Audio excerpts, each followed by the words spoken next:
Good evening, everybody, and we are live tonight with the creator of the Great Goddess Gathering, singer-songwriter, and one of my darling friends that I've had the absolute pleasure of spending a week in Barmolach doing inner dance. So yeah, I'm so excited about this event, Aimee. And you're on the land where the event's happening. No, this isn't where the event's happening. This is where I'm living in Anglesey. Well, that's where you live. Beautiful land in Wales. Yeah, just about an hour and a half. Yeah. Ah, right. So sorry, when you said I'm on my land, I was thinking the land. So you live there. It looks amazing. Yeah, it's pretty beautiful. Let me try and show you the. Not Yeah. too tech round, but yeah, it's a lot of blue. A lot of blue. This is Anglesey, the Holy Island. Right. The gathering is going to be in an absolutely beautiful, fertile land, just in between Llangollen and Corwen, where I used to live. It's beautiful land with a beautiful river, and yeah, it really carries that Welsh mystery and magic, and yeah, just all the elemental magic of this land. So yeah, it's exciting. Right. So tell us how you came up with the idea. How many years have you been running this? Since 2019, actually. It was a beautiful thing, and it was me and my friend Julia Tobin, who I just finished running a 7-day retreat in Thailand called In the Goddess Retreat, and we was literally sitting at the banks of this beautiful lapping water, and I said to her, I've got this real vision to bring women together on the land, that there's so much magic that happens when we're really rewilding with the land and in sisterhood and remembering our power and our gifts and all these things that we've been doing here. And she was like, well, just do it. Just do it, just go for it. And I was like, yeah. She was like, the spark to my fire, really. She was like, yeah, just let's just do it, let's just go for it. And I'll support you. She was such an amazing collaborator at the time that really gave me the confidence to just go for it without an expectation of it needing to be anything, but just carrying that intention of deep healing for women and healing for the land and healing for the feminine. And it started with like 25 women on the banks of Hell's Mouth in Wales, and ever since then it's just through word of mouth and through the transformation of the women and through the ripples that have already been created, it's just grown and grown and grown and grown. It's only really been public the past kind of 18 months. And this year it's just taken a flight. It's so beautiful to watch something just organically grow its own wings through the healing, through the authentic feedback that's happened through women. And I'm really excited about this year because it really has evolved in such a beautiful way. It's so nice when it happens naturally without having to worry about marketing and ticket sales, because I think for anybody that runs events, they know how that feels. And there are so many brilliant events now that people are spoilt for choice. So it's phenomenal that you have created this. So tell us what kind of workshops and what can people expect? Obviously, I'm going to be there presenting and hanging out and meeting all these amazing goddesses. I'm so excited. It's like another holiday. But tell what can people that are listening to this, what can they expect? Wow. Well, the beautiful thing about the GGG is it has such an array of really, really rooted and grounded practices, but also taken from the mysteries of feminine up to the cosmos. There's a lot of real transformational work and healing. But then there's a lot of lightness and a lot of play and a lot of exploring our life force and our power and our gifts and our sensuality.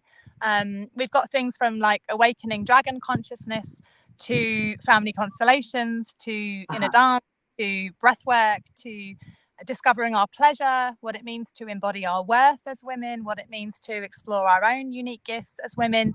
And really the intention behind this space is for it to be a platform of evolution for women to explore their own uniqueness, to explore their own voice, their own power, their own gifts, and with the intention that then they go out and spread and kind of create their own communities, which is what we see in every year upon year. So it's a really safe and sacred container for women to step through a threshold as well, and maybe even share their art or their gifts or their workshop for the first time. And yeah, it's amazing to see the ripples that have been created in the last 5 years. And this one's going to be really special. There's a beautiful balance of incredible facilitators and artists coming. We've got amazing artists from these lands playing as well, that have been carrying medicine music for many years, and like Carrie Tree and Rosa Ryan and Chantel Blackwood. It's just a real mixture of what really, to me anyway, the feminine represents, which is both the rawness and the ferocity, but also the softness and the pleasure and the glory and the presence, and with plenty of tools so people can go out there and actually create change for themselves and for their communities and for the land. Yeah, and that's what we need, isn't it? I think what I'm definitely seeing is that women are getting drawn together now, for sure. We're like, we need to get away from this competition crazy era that we're in, and we need to be collaborating. And so that's, and the friends that you make. I mean, that week that we all spent in Barmologh, you just get so, you just get such deep connections with complete strangers, let's face it.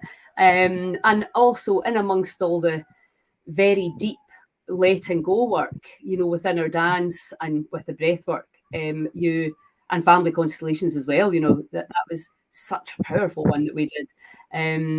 There's a lot of laughter and lightness and, just goofing around, which I think, we need to have that balance, don't we, of life is going sideways and backwards and upside down and everything just now. So it's like, we have to just go, do you know what? Let's get a much more light-hearted look at this. And I think, with it, obviously I've been round the planet quite a few times, and you watch this sort of male and female relationships, and you think, yeah, well, we're expecting a lot of our men. I would say often we're expecting far too much of our men, things that they were never really organically designed to do, but we're trying to make them do it. And then we are getting disappointed. So I think we all need to obviously upgrade and change and evolve. But I think as women, we need to understand our value and our worth and our strength. We're all very capable of earning our own money now. We're all physically pretty strong and fit, and we can, yes, we can do all these things. But I think the softness and allowing, our men to be men and our women to be women if they want to be, rather than the kind of almost culturally appropriate roles that we've moved into. Yeah, absolutely. The cultural, it's crazy, isn't it? That the expectations of both genders, and not even of genders, but of every label that we have in society.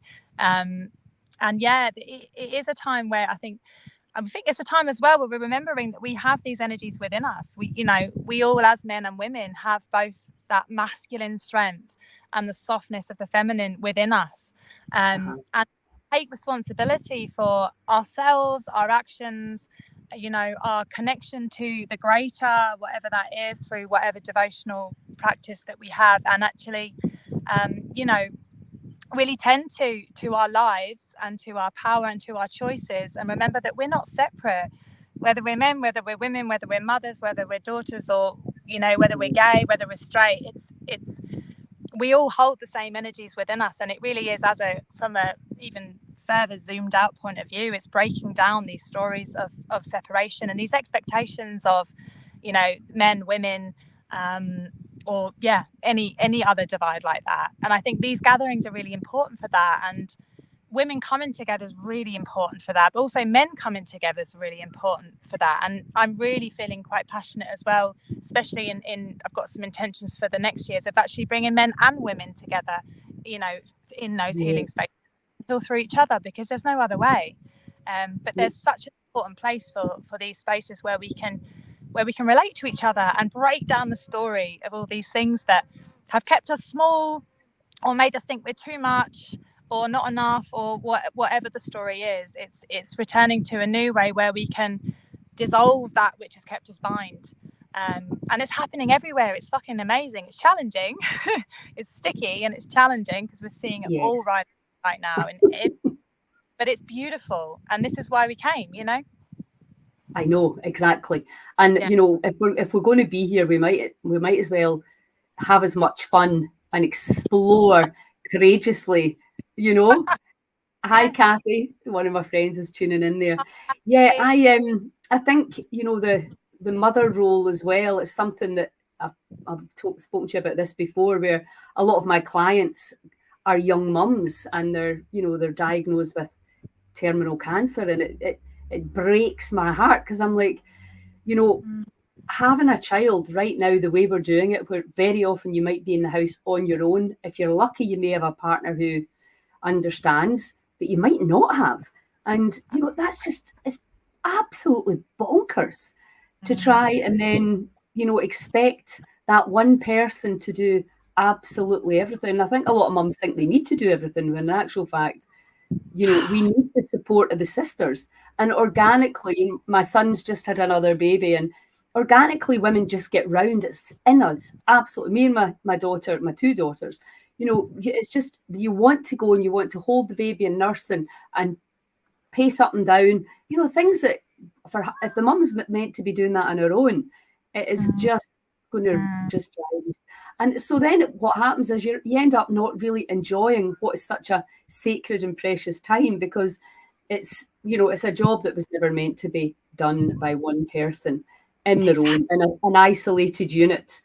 So that's something I'm very passionate about, is we need to find a way to change that and bring the joy back into, you know.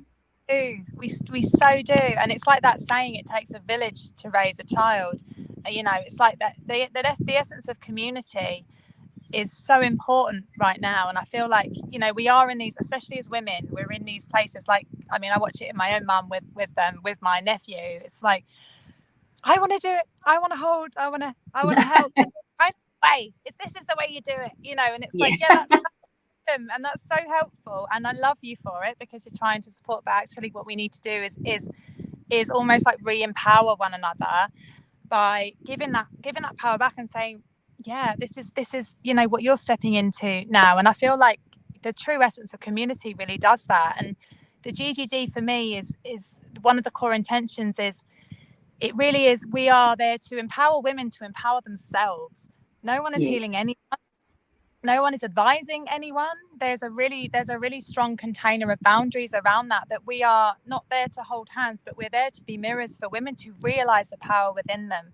And I feel like that's why community is so important, which is like this essence that we've lost in our society for so long. And when we can be in a community that actually practices integrity and humility, and embracing the joy and the human and the messy human, you know, as the divine, then we can realize our own empowerment, and we can empower our own choices to create the change that is sustainable for ourselves, but also for the whole.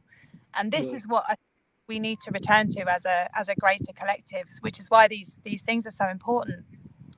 Yeah, well, exactly. And I think so many women, and I know even in my family, the younger women, they can't see what we can see. You're like, my God, the power within you, the humor, the observations, the sass, and they don't, but they just, you know, the whole self-confidence and self-love because of this. I don't know. I mean, people like to blame the internet, but I mean, when I was young, we had like a few magazines. You know, I can't even remember what they're called now, the Judy and the Mandy. And there was, you know, as you got the Jackie. And, you know, but I remember still at 14 going in the scales and weighing myself. And, you know, it's for as long as I can remember.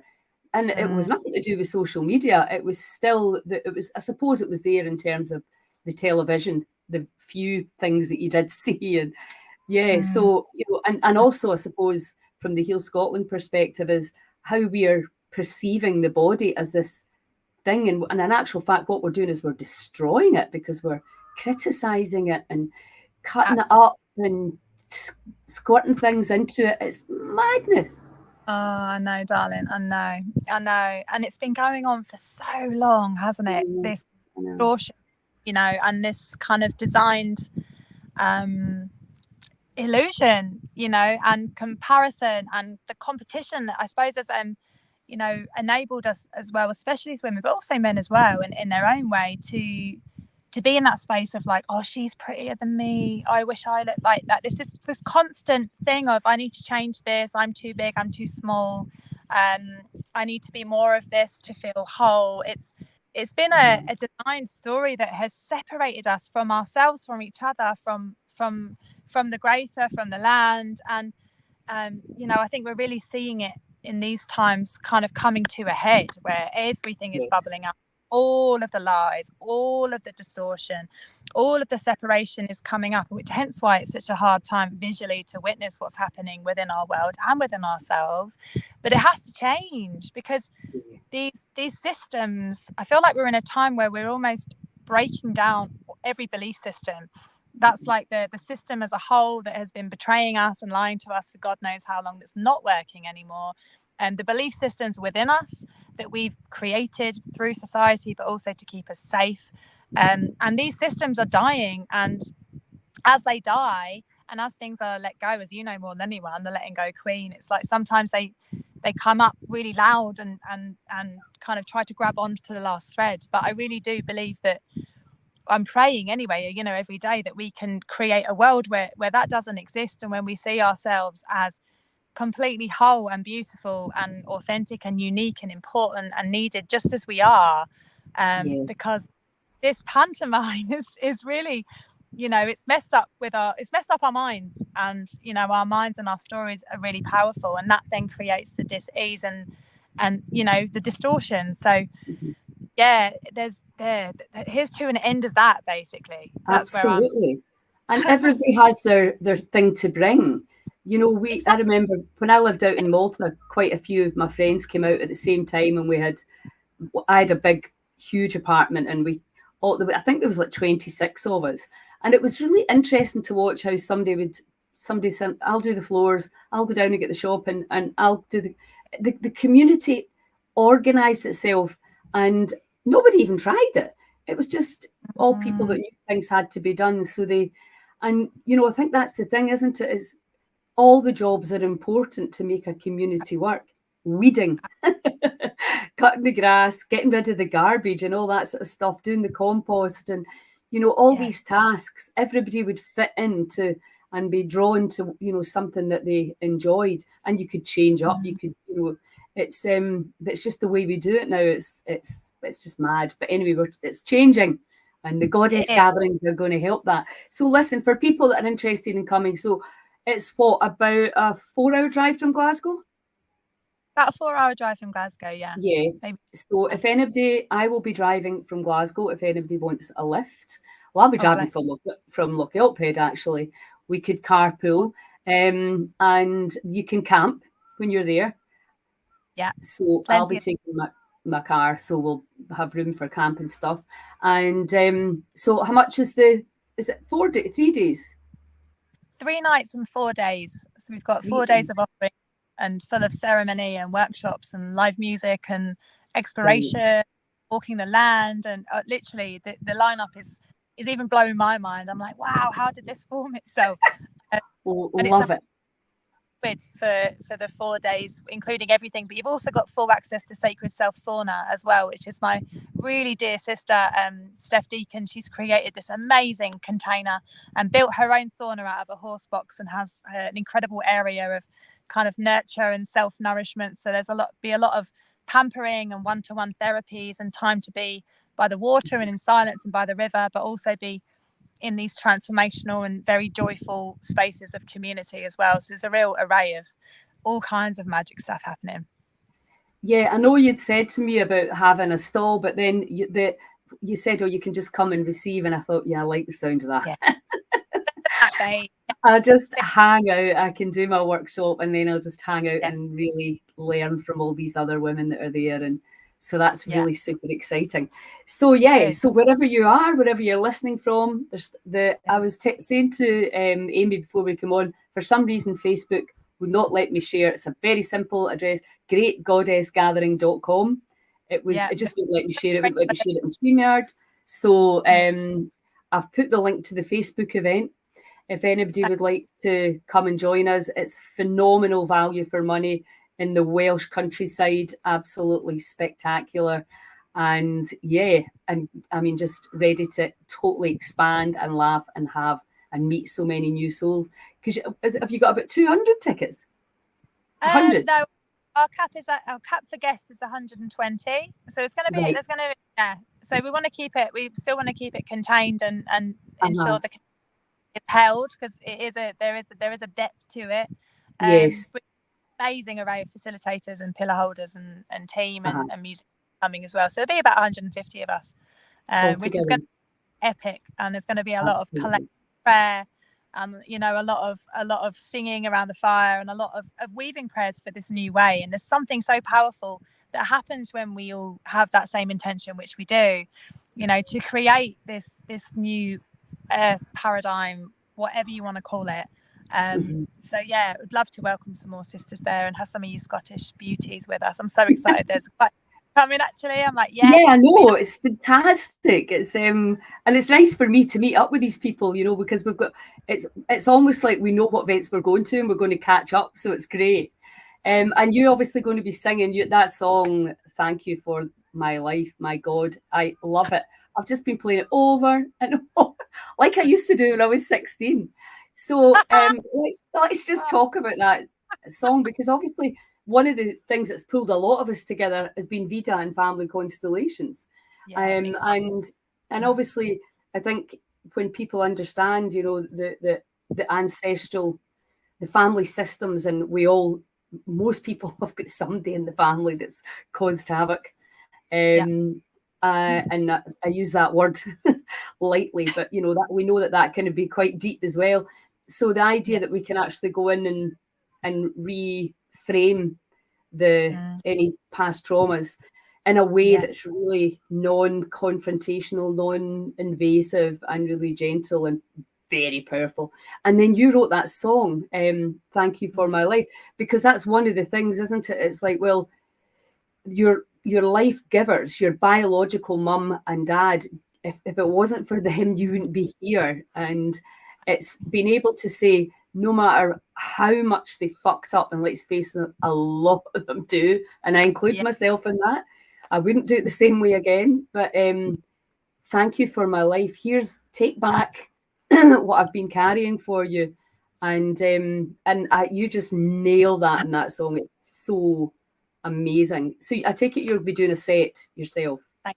Yeah, I will be. I'll be closing the space with live music, and we're going to kind of close the ceremonial space through a lot of immersive live music, which will be lovely, and that will definitely be on the set list. And just really, really big shout out to Vida and to the Family Constellations framework and the healing that is possible from the framework of this work. It's changed my life and my family's life in ways I couldn't have even imagined. And that's with carrying a pretty mighty story as well. And I really pray that everyone has access to this kind of information, because it really does set us free, and we realize that we don't have to carry the weight of the shackles or the weight of responsibility that we often hold, you know, for our parents or for anyone actually. And it's kind of it's mind-blowing, isn't it? It's absolutely mind-blowing, and it's beautiful to be able to create a song that can kind of do an earworm thing that is creating harmonically changing frequency in people's bodies. I wish that the radio played songs like this eventually. Hopefully one day, you know, all radios will, and that's the music we'll be hearing, because it will change the world. I really believe that. And we've got some amazing music coming to the GGG this year. It's all really emphasized around that, and a lot of it's very change making music. And I really do believe that the music is the voice of change, and I think it's a big part of this new way, because it does something else than going to sit in a meditation. It comes through melody, it comes through your ear and into your heart in pretty profound ways. So yeah, it's going to be a lovely weekend of music and joy and healing and transformation and lots of sisterhood connection. Bring it on. Inner dance is the same, isn't it? You know, it's frequency, you know, and we're using, and we all know there's certain music that it comes on, we instantly remember where we were. We have that feeling of love or that feeling of heart or whatever the song. So we know that it affects our chemistry. We know it changes our state. And we're now understanding that a lot of the ecosystem can be rebalanced with the proper harmonics and frequencies, and that's exciting because and it does no harm. The worst that can happen is nothing, and that's, I think, really, really important. So listen, fantastic. So that it's 2 weeks. Is it 2 weeks today? 2 weeks tomorrow? I think it's 2 weeks today. Yeah, it's Thursday today, right? I don't even know what day. Yeah. Day that the gates open, and we've got an amazing opening on a Thursday evening. And yeah, so 2 weeks today.